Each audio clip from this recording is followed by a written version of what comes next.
బాలీవుడ్ నటి దీపికా పదుకునే 2 రోజుల నుంచి సోషల్ మీడియాలో చర్చనీయాంశమయ్యారు. దీనికి కారణం ఆమె కల్కి సీక్వెల్లో నటించకపోవడమే. కల్కి పార్ట్ 2లో దీపికా భాగం కావడం లేదని వైజయంతి మూవీస్ అధికారికంగా ప్రకటించిన తర్వాత పాన్ ఇండియా రేంజ్లో ఈ వార్త వైరల్ అయిపోయింది. దీపికా పదుకునే ఏ కారణంతో నటించడం లేదో తెలియనప్పటికీ సామాజిక మాధ్యమాల్లో ఒక్కొక్కరు ఒక్కో విధంగా స్పందిస్తున్నారు. అయితే తాజాగా దీపిక తన కొత్త సినిమా గురించి ఓ పోస్ట్ చేశారు. దీపికా పదుకునే, షారుఖ్ ఖాన్ ఆరోసారి జంటగా మరో సినిమా చేస్తున్నారు. ఈ విషయాన్ని ఆమె అధికారికంగా ప్రకటిస్తూ ఓ పోస్ట్ పెట్టారు. 18 సంవత్సరాల క్రితం ఓం శాంతి ఓం చేస్తున్నప్పుడు షారుఖ్ ఖాన్ నాకు మొదటి పాఠం నేర్పారని అందులో పేర్కొన్నారు.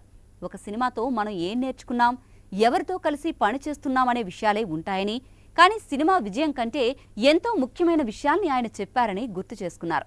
ఆ మాటలని ఇప్పటికీ నమ్ముతానని, ఆ రోజు నుంచి తాను తీసుకునే ప్రతి నిర్ణయం వెనుక ఆ పాఠాన్నే అమలు చేస్తున్నానని, అందుకే తాము మళ్లీ కలిసి 6వ సినిమా చేస్తున్నామని తెలిపారు.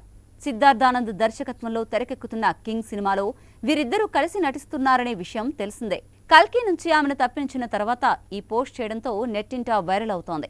కల్కిలో దీపికా పదుకునే పర్ఫార్మెన్స్ చాలా బాగుందని గతంలోనే తెలుగు అభిమానులు కూడా చెప్పుకొచ్చారు.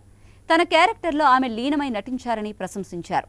ఇప్పుడు ఆమె పాత్రలో మరొకరిని ఊహించుకోవడం కష్టమని సోషల్ మీడియాలో కొందరు కామెంట్లు పెడుతున్నారు. ఇప్పుడు ఆమె పాత్రను రీప్లేస్ చేసే సత్తా ఉన్న నటి ఎవరు అనేది పెద్ద చర్చగా కొనసాగుతోంది. ఎప్పుడైనా ఎక్కడైనా మీ చేతిలోనే వార్తా ప్రపంచం. మీ మొబైల్లో, మీ కంప్యూటర్లో, మీ టీవీలో సాక్షి టీవీ డిజిటల్ ప్రసారాల కోసం లాగిన్ అవ్వండి. www.youtube.com/సాక్షి టీవీ. సబ్స్క్రైబ్ సాక్షి టీవీ యూట్యూబ్ ఛానల్.